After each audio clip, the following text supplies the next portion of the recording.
Go gadget, these niggas just panic, these niggas ain't ready, they copping the plea. Something like that. Alright, go gadget, these niggas just petty, these niggas ain't ready, they copping the plea. Special beam cannon, these niggas just rabbits, these niggas is petty, they dying with ease. Smoking on piccolo, dirty kids when I'm kicking down different doors. Run them down, stretch them out, put them in the fold. Never telling on. So, dope. What is good, bruh gang? How y'all doing tonight, man? I am back! What it do, baby? I hope everybody's been good, been safe. If you're in North Carolina, well, if you're in Charlotte, it's currently storming right now. It's been dark all day, looking like Gotham. Anyway, I hope y'all having a good night. Let's get into the video.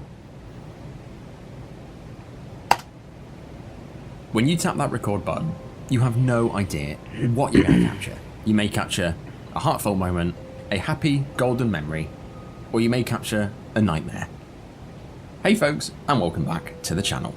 If you're new around here, my name's Ryan from Tragedy Tales, and over here we cover anything tragic. Okay. Whether that be a plane crash, a bizarre accident, we cover it all. But this video is a mega video. A re-upload by popular request. A top 10 of the most insane footage captured before disaster that we've covered so far. So strap yourselves in and grab a drink. Let's get right into it. Alright then. Number 10.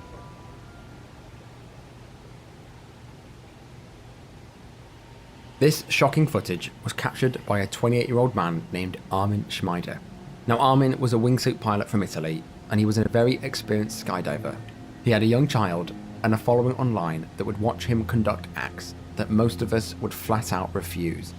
Armin's latest obsession was wind gliding. In August of 2016, he had been gliding for 1 year and felt invincible, but he wanted to push it that little bit further.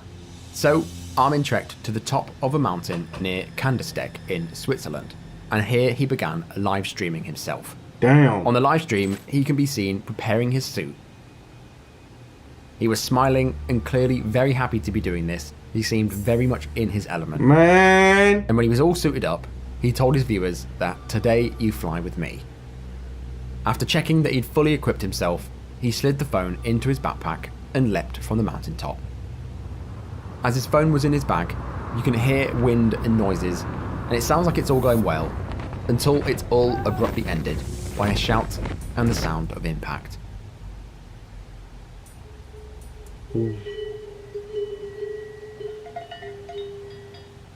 The live stream turned silent, and the only thing that could be heard was the eerie sound of cowbells ringing in the distance. Oh, they didn't let us hear the impact? In absolute horror. Some sent messages in chat requesting that he write or say something, but there was no response. The stream went on before his phone battery finally died. Damn. The next day, the police discovered his body near Kandersteg at a popular base jumping location.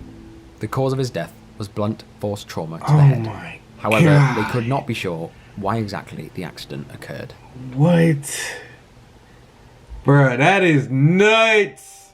I thought they was going to let us hear the impact.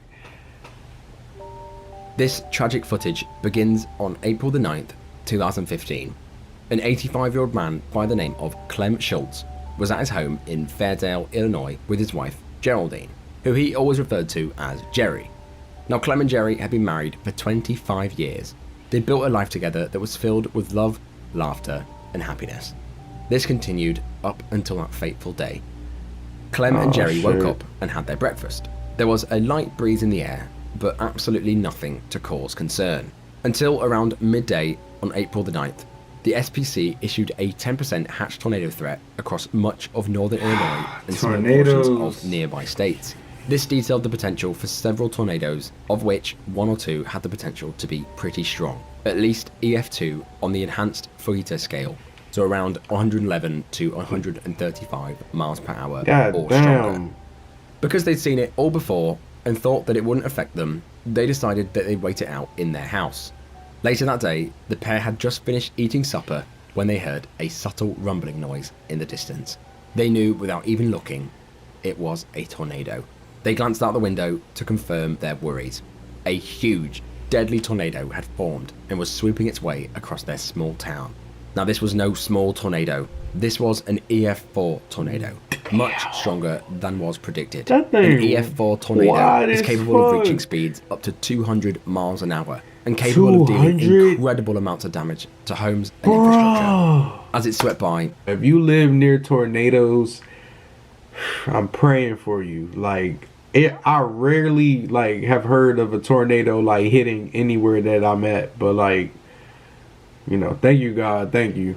But yeah, I pray for you. Let me know in the comment section below if y'all live somewhere where tornadoes actually touch down often. All right, it's crazy.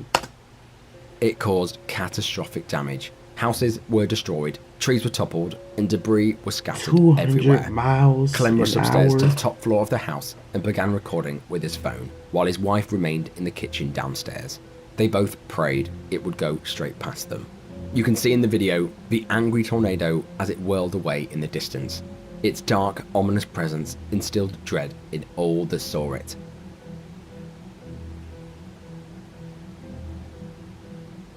Okay, it's probably spinning 200 miles an hour. The tornado does look like it may go straight past them, right, until it switches direction and begins heading right towards Clem and his wife. It got closer and closer, and within 2 minutes, they were now in the eye of the storm. The recording soon goes black, and all that can be heard is violent wind, destroying anything it came into contact with. And just like that, as quickly as it had come, it was gone. The recording went quiet, and nothing could be heard but a gentle breeze. The tornado had completely destroyed their house. Damn. The chimney came down on Clem, crushing his hand and vertebrae. But luckily, he survived. Whoa. Tragically, his wife Jerry was not so lucky. She was crushed as the house collapsed around her. Here, underneath all that rubble, Clem remained trapped until he was spotted by tornado spotters, who just so happened to be in the right place at the right time. As people helped heave him out of the debris, one of them told him, "Don't look down because your wife is under you, and she's dead." Clem's life was never the same after that day. The phone that was used to record this video was later recovered in the rubble, and apparently Clem went on to make a full recovery. Number 8, that's my lucky number, by the way, if y'all didn't know. I'm pretty sure y'all didn't. This heart-stopping GoPro or my footage favorite number was captured in April of 2022 on the majestic Meiji Mountain, located near La Grave in the Southern Alps. The video is pretty short, but very intense. It starts with serene scenes, presenting a beautiful panoramic view of the magnificent mountains. He finds himself captivated by the beautiful, picturesque scenery. However, while he's admiring it all, an unforeseen event takes place. A sudden hole materializes underneath him. In an instant, the skier helplessly descended into the depths of the dark void. Oh shit.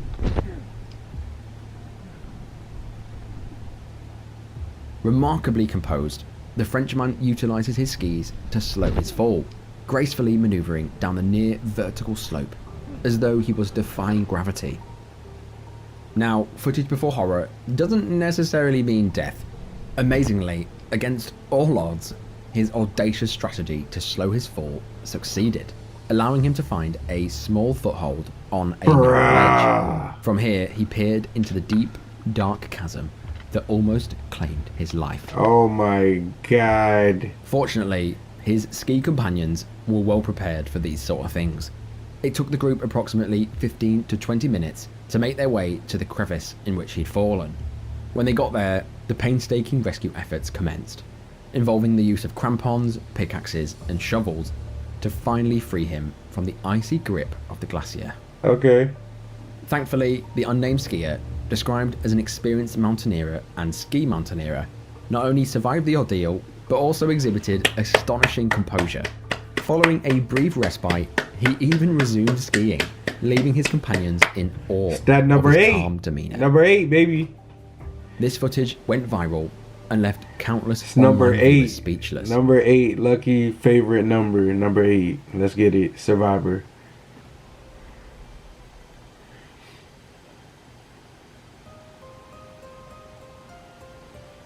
Skydiving is an inherently frightening and high-risk sport that involves leaping out of a plane with just a parachute between you and certain death. My friend just Personally, went skydiving. I've never attempted it, but loads of people, thousands of people love it. However, if I were to try skydiving, I'd definitely opt for a tandem jump, where you're basically hooked up to a professional, and it's considered way safer for beginners. Hell yeah. Unfortunately, this belief proved fatal for 18-year-old Tyler Turner. Damn. On the sunny morning of August the 6th, 2016, Tyler, who bravely refused to let his mild case of cerebral palsy control his life, arrived at the Lodi Parachuting Center in California for his first ever tandem skydive. Tyler was known for his fun-loving and adventurous nature. He was a musician and was adored by everyone around him. For a bit of background, the Lodi Parachuting Center was a renowned skydiving school located in California's Central Valley. It opened in 1964, and it proudly claims to be one of the largest and oldest drop zones in the United States. On that fatal afternoon, Tyler was paired with Yong Kwon, a 25-year-old instructor who had accumulated 700 jumps of experience. Damn. Before suiting up, Yong turned his camera and warmly greeted Tyler, capturing the excitement of the moment. Tyler, standing on the sunlit runway, expressed his love for his mum and playfully wondered if he would make it through the jump. Welcome to Parachute Center. What is your name? My name is Tyler Turner. What are you doing here? I am gonna jump out of a plane. It's your first time. First time indeed. Maybe you're a little bit scary. A little bit scary. When I get up there, it's gonna be like, oh gosh, adrenaline's gonna kick in. Just let it happen. Okay. Who is it? That's my mom over there. Hello. Very loving mom. Done a lot for me in my life. Hope more that she'll help me with more of my life because I want to make it. Man. Are you ready? I am ready. High five. Let's go to jump. Let's go jump. I'm ready. Ooh, bruh. And just like that, they said goodbye. Tyler boarded the plane and ascended above the clouds, and without a second thought, leapt into the sky with Yong in tandem. Okay.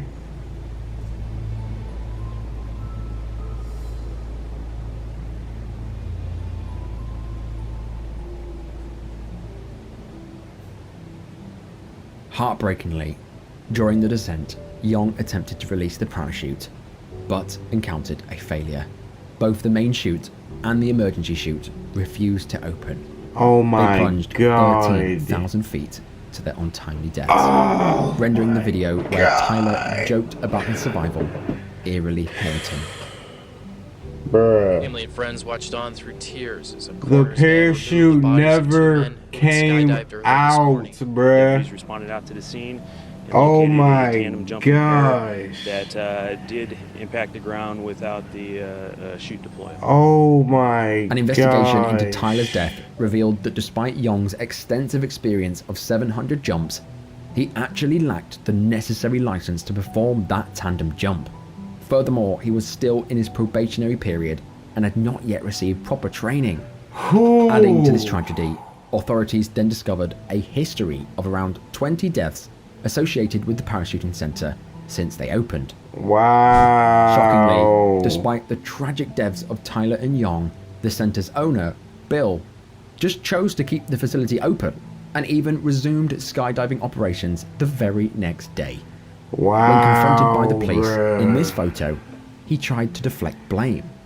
Witnesses Oh, he's described old him as as shit. devoid of remorse, compassion, or any meaningful concern for the tragic situation on hand. It's an unfortunate situation, but if you see a car wreck, they don't close the freeway. It's something that, unfortunately, in this sport, in skiing and scuba diving, there are fatalities. Of course, Tyler's family took Bill, the owner, to court, accusing him of negligent homicide. After a long and expensive court battle, in March of 2021, justice was served as the court found Bill guilty, awarding Tyler's family a compensation of a whopping $40 million. Damn. This victory marked the end of a terrible, terrible chapter. However, Was Tyler's the spirit of dude adventure, alive his for that? infectious smile, will never be forgotten.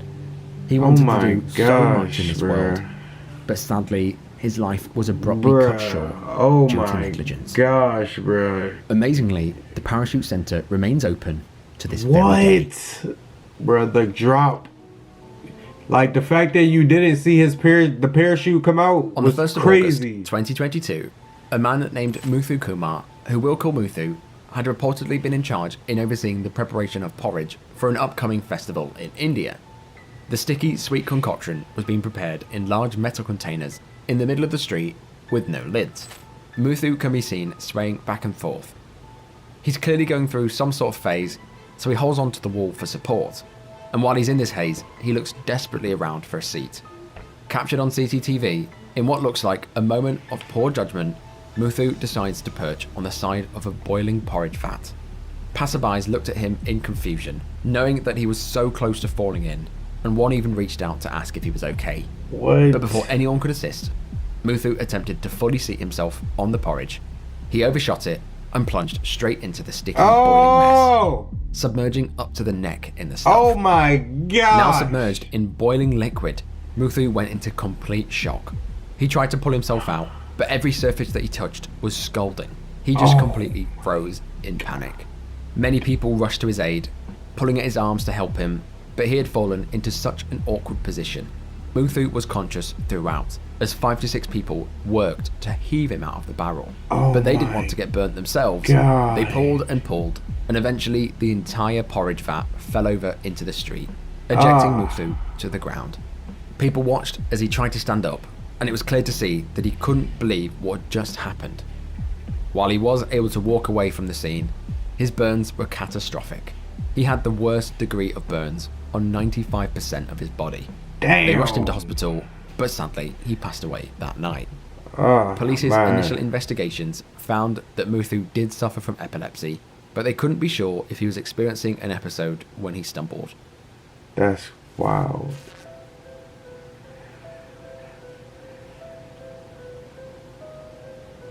On Sunday, July the 23rd, 2006, the day started like any other for many residents of the county of Durham, England.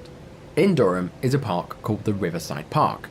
This park is a large stretch of grass that has always been popular with visitors, as it was often used to hold art exhibitions for touring art companies and bands. However, that weekend, something special had come to Riverside Park. It was an inflatable sculpture known as Dream Space. Dream Space was created in 1996 by British sculptor Maurice Aegis. Dream Space, along with his other pieces of art, toured across Europe and was seen by thousands. Maurice and his team arrived on Saturday the 22nd to set up the sculptures and open them to the public the next day. That Sunday morning, it was bright and sunny with a light breeze, eventually attracting around 500 people to see his art. Of course, Dream Space was the main attraction. The sculpture was indeed something that you don't see every day. It was a giant, towering, abstract maze that you could explore and walk around. It was made out of rubber and inflated similarly to a bouncy castle. It measured a massive 112 yards. It boggled the eye just looking at it. That would be As the day went trippy. on, the wind slowly started to pick up. Be But they trippy as prepared hell. for this. Maurice going told his inside. employees to secure it with more rope to the moorings. As Maurice made this commandment, he left the scene for a tea break. Within moments of him leaving, For a tea pure break. pandemonium broke out. While the inflatable structure was tied to the ground with ropes and moorings, it proved totally insufficient. Around 3:30 that afternoon, the structure rose, and one by one, the pegs snapped and came out of the ground. Many people who were inside at the time were forced to leap out as it gained altitude. Staff fought to keep it on the ground, and even Maurice came out to assist holding it down. But even with around 40 men still holding it, they stood no big. chance. A summer storm had built, and huge gusts of wind began to carry the structure up The to 30 wind feet in the air. carried it. This is footage from the incident. People watched as this gargantuan structure drifted through What? the air. It then hit the CCTV camera and began tumbling into a nearby car park. That thing was, the wind was blowing that hard, bruh. But what goes up must come down. After some solid airtime, the structure plummeted to the ground, where staff rushed in to provide aid. It was total chaos. Bruh, there In were total, people in 13 there. people were injured, and multiple children suffered punctured lungs, broken ribs, not to mention internal bleeding. The most catastrophic of injuries were sustained by a 39-year-old woman named Claire and a 68-year-old woman named Elizabeth. They had been crushed in the fall while they were inside. They were rushed to the nearest hospital, but sadly, they both died that evening. When staff were questioned, they said that they'd witnessed the structure blowing at least 2 feet into the air the previous days, and even on that Sunday. They reported it to Maurice, and he was aware, but nothing was done. In 2009, Maurice, the creator, was charged with negligent manslaughter. That's Maurice. And after a 4-week trial, he was found not guilty. He was, however, charged £10,000 for breaching health and safety rules. Maurice said that this affected him greatly, and said that he would never build anything like Dreamspace again. But as fate had it, he would never get the chance, as he also died just 2 months later in 2009. Damn. That thing was big as shit. The wind had to be blowing hard. On Sunday, July the 24th, 2021, the day began just like any other for the residents and tourists of a place called Himachal Pradesh, located in India's northern state in the Himalayas. Now, Himachal Pradesh, also known as HP, is a largely mountainous district, well known for its trekking, climbing and skiing areas. It has beautiful, scenic mountain towns and views that attract tourists from far and wide.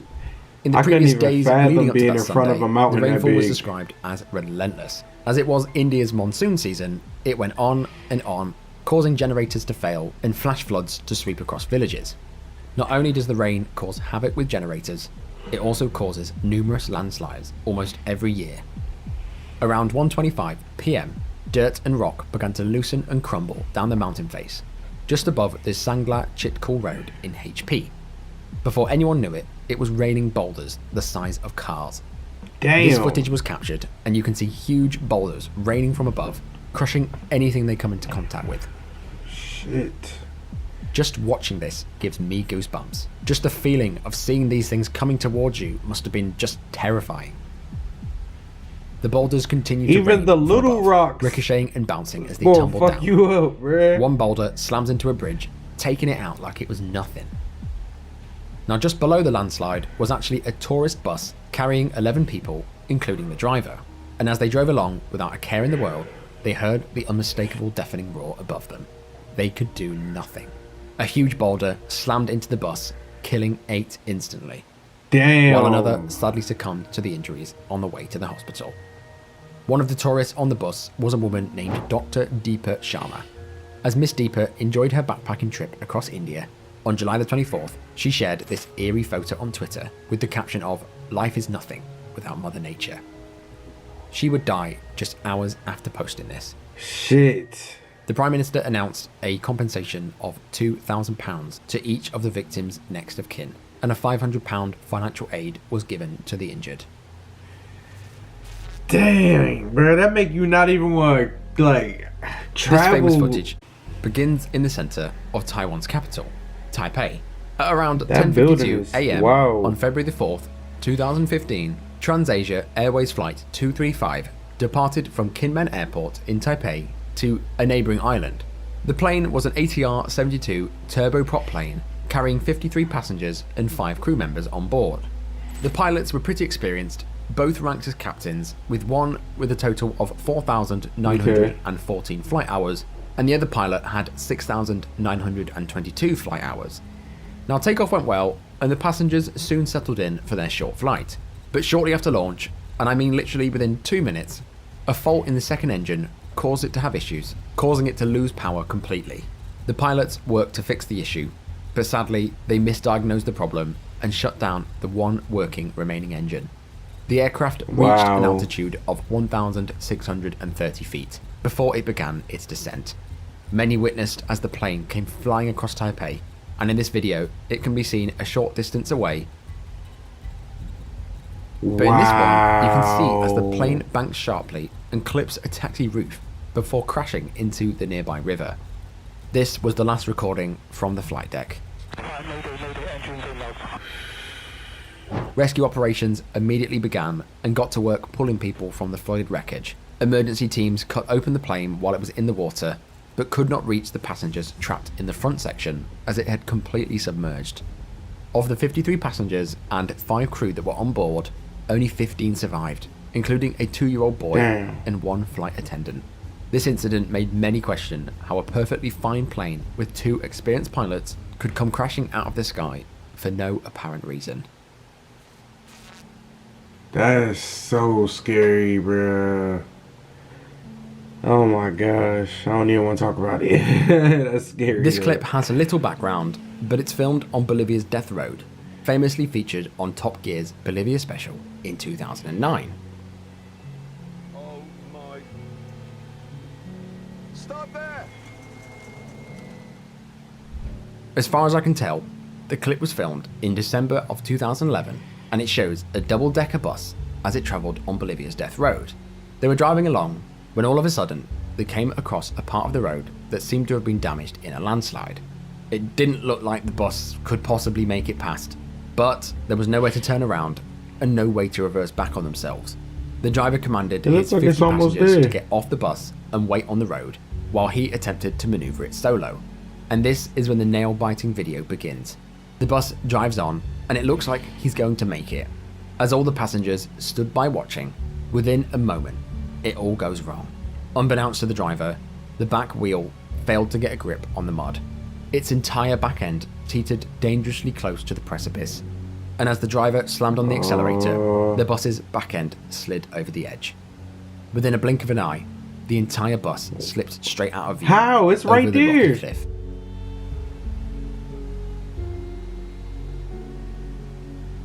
It's only when they look over the edge that they then realise how far he's fallen.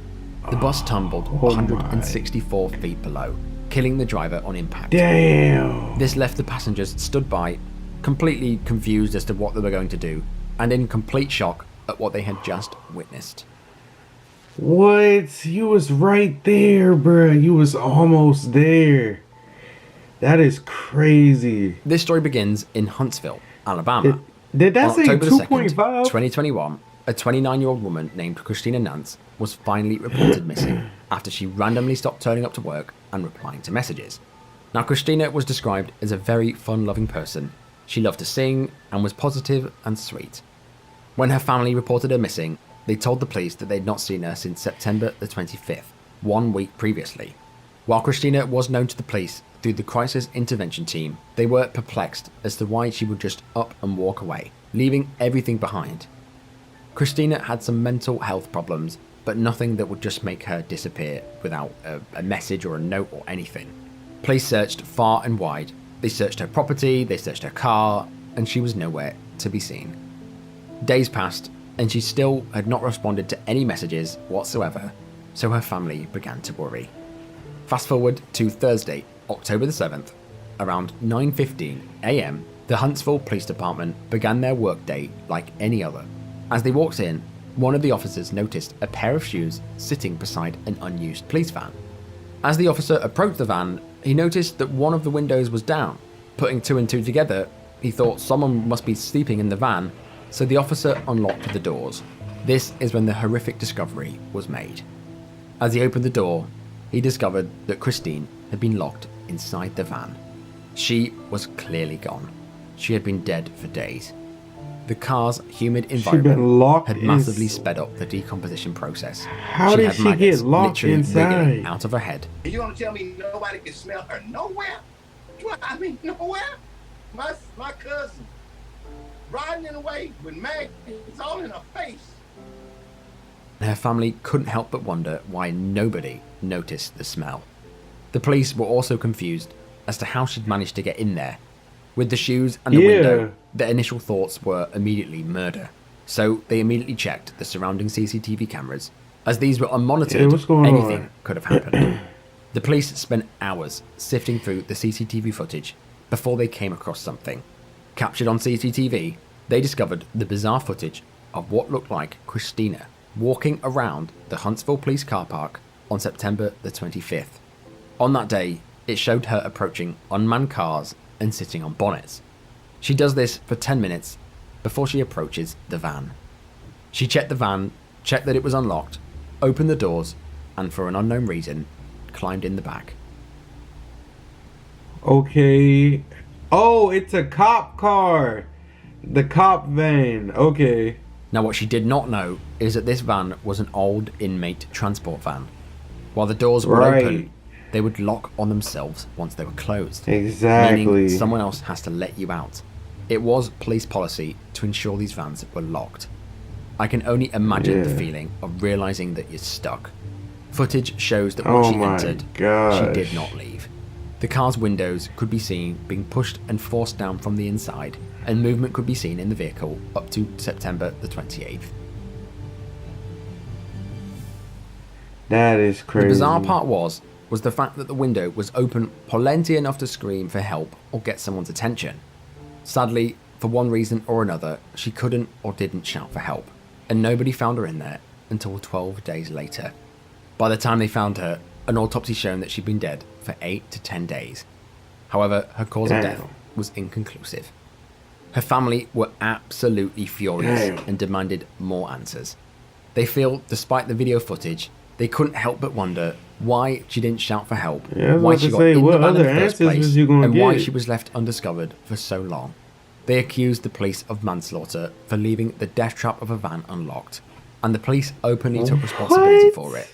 Due to this, Christine's family are currently working on suing the ever-living daylights out of them. Wasn't she a grown woman?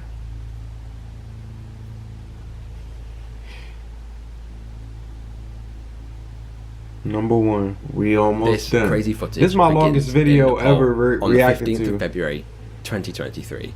At 10:33 a.m., Yeti Airlines flight 691 left for its scheduled flight from Kathmandu to Pokhara in Nepal. It was around a 25-minute journey. Now, Flight 691 was a 15-year-old twin-engine turboprop ATR 72-500. That day, the plane was under command of Senior Captain Kamal KC with Anju Katiwada as co-pilot. They had 21,900 and 6,396 flight hours, respectively. That day, the weather was clear and perfect for flying. Now, the flight was going well, as smooth as you'd expect, until they came into land at the newly built airport in Pokhara. As Flight 691 came into land, something wasn't right. The landing gear opened, but at 311 feet, air traffic control noticed that the aircraft nose was noticeably high. All of a sudden, the engines dropped to zero thrust and the left wing dropped. Within just a second, the plane crashed into the ground.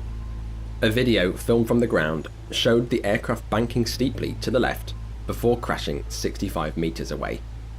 This was also all captured from within the aircraft. Now, I will warn you, this footage is not for the faint of heart. A video that was streamed live on Facebook by one of the passengers named Sonu Jasiwal was able to capture moments just before it went down.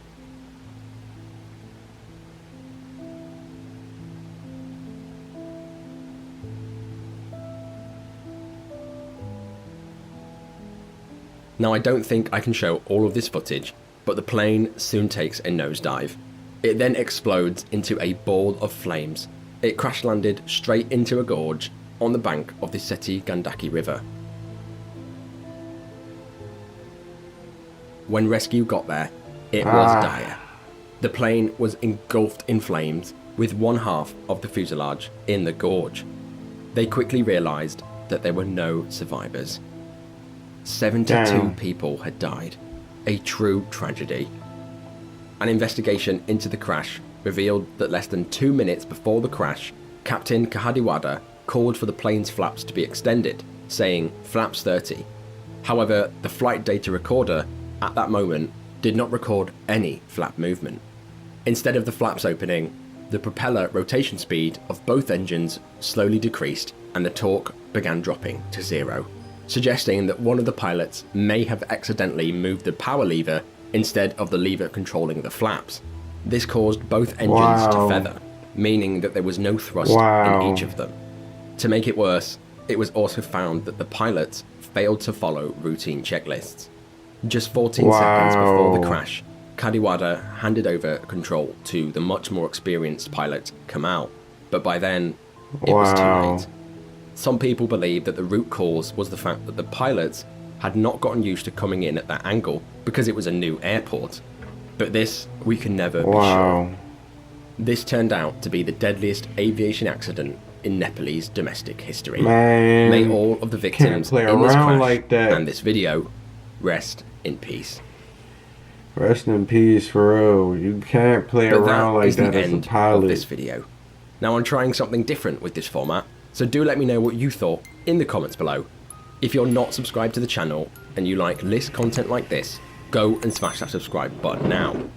But as always, I will see you guys in the next one. Bye bye.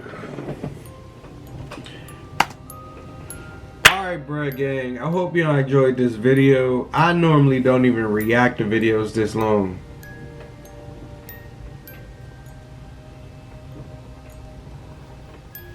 I normally don't react to videos this long, so I hope y'all enjoyed it. This was good. This was good. The video, like, it was sad, like, for the loss and everything, but it was an interesting video nonetheless. That is the most I'll say. So if y'all want to see more, let me know in the comment section below. Hit the like button. I appreciate every single viewer that hits that like button. I really be trying to get more likes on this channel, so I really appreciate everybody that watches these videos and hits the like button.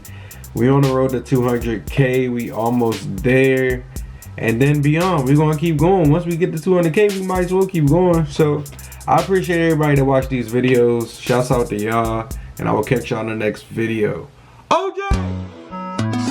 Okay, it's cool, I get it. Say y'all niggas hoes, they breaking the code, we already know we is it.